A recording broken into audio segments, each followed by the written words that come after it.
Hello YouTube, this is modeltrain9500. Welcome back to the layout. And even though it has not been a long time since my last video, a lot has changed in my layout. And I mean a lot, like I'm actually able to use this table now very well.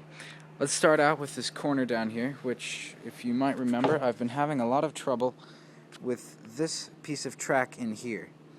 And I came up with a solution, and I tested it out and it worked, and that was to get two long screws and put them in going sideways using the flat fat part of the screw pushing down on both the tie, like both sides of the rail, so that it fits flush together. And as you can see right there, it has done that quite well. And on top, see it there too, it's pretty straight.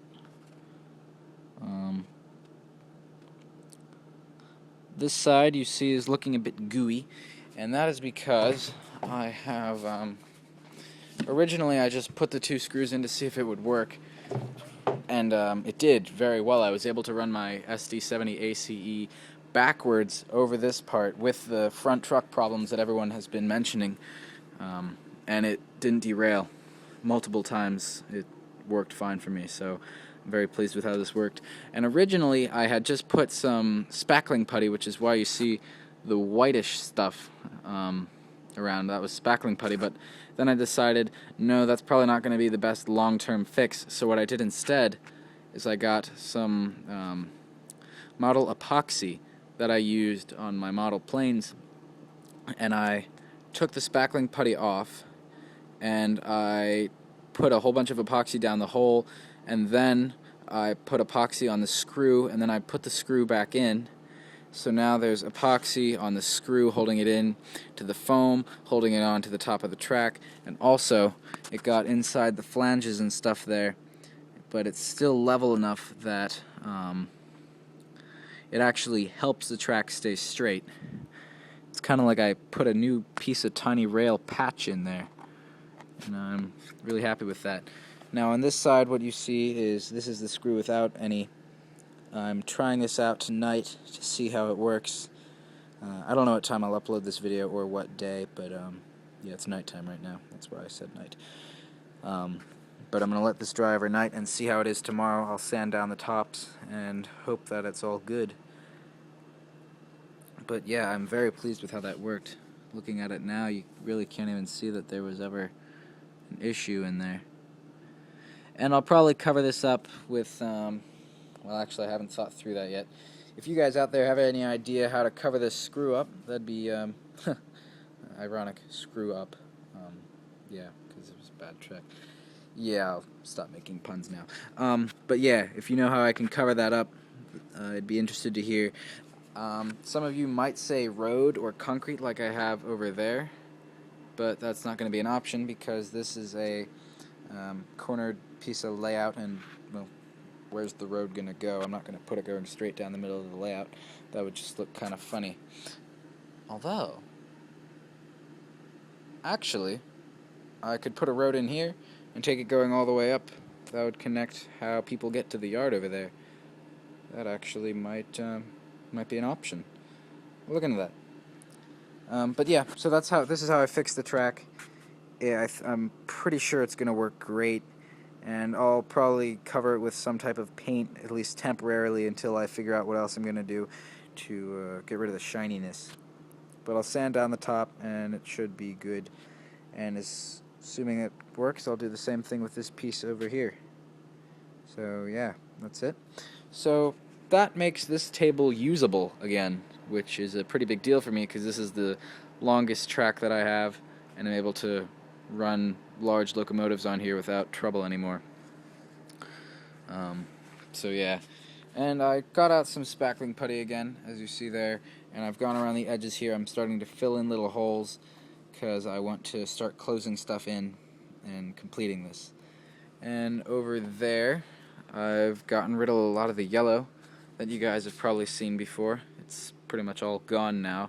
There's a blank spot right there, and that's where it was, and that'll be covered with terrain, much like you see here and here.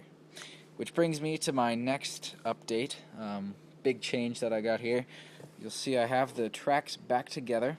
In my last update you saw they were apart, so that I could get this right here done, which I have started on now.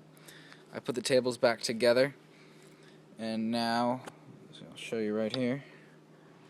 See, tables at this point are back together, and the locomotive runs over without really any trouble. But that is so that I'm able to run my trains, and I've got the plaster cloth on the back end here all done. Right here you see I've actually started some of the scenery in here, and I'm really happy with how this area right in the middle that you see right there, this in here, I'm really happy with how that turned out, and I'm in the process of figuring out what I'm going to do over here. I don't want it to be crowded, but I don't want it to be too spaced out and look weird, so I'll probably experiment around with that a little bit as well. Maybe brush this around. It's all in the experimental stage at this point. But as you see over here, I have some dirt, but mostly the biggest deal is the dirt paint that I have, which is this Woodland Scenics Earth Colors Liquid Pigment Earth Undercoat, the brown one, which I believe is Earth Undercoat. Oop. And as you can see there, I have the plaster cloth. Something's wrong with my plaster cloth. I don't know what it is, but like I put it in the water and it doesn't really seem to get plaster-y. It just kind of gets wet and then dries. So what I did is I got spackling putty and I went along all the joints of where the plaster cloth shell joins together with other sheets of plaster cloth, and I put putty on that so that it would kind of get into the inner workings and go together. And as you see down there, I just laid that earlier. Yeah, like you can see here, it's just kind of, it's a sheet. It's not really on there. I'll go around here and show you. I'm so happy I got that track. You have no idea. Over here, put putty in here, and here's the new plaster cloth layers that are going on, and you might see that the putty here is still kind of, it's a heart, because I heart trains. But yeah, this is all still drying. I might get a really thin layer of lightweight hydrocal, but then again, I might not, because, I don't know, that seems to look pretty good over there, but this right here is kind of giving you guys an idea how this is all going to be laid out in here. And I wasn't liking this table because it was giving me trouble, but now that it's coming back together, I'm really liking how it's all working out. I have plans for what I'm going to do. I might add some more table in the future using this here, and I'm excited for that too. What I'll probably do is have a switch over there. Like these tables, there'll be maybe 4, 6, or 8 feet in here that separate it, and I'll have a switch over there that brings the track over to here, so that if I want, I can take a train over there, or I can put it through the mountain. And then also it'll just give me more space up front to, well, do whatever I want, to have longer trains and stuff. Because as of now, I don't really have except for the far table over there, I don't really have any long viewing times for the trains, and even on that layout over there, it's all flat, so there's really no element of surprise. So I'm kind of just working my way here, but it's all going pretty well. So that's all I've got so far. This epoxy, you know what, I might even put some more in tonight, because I got some left on the screws right there. That way I'll have it all done tomorrow. But that'll be in my next video. This is all for this layout update, so thank you for watching, and look for more videos in the future. Peace out, guys.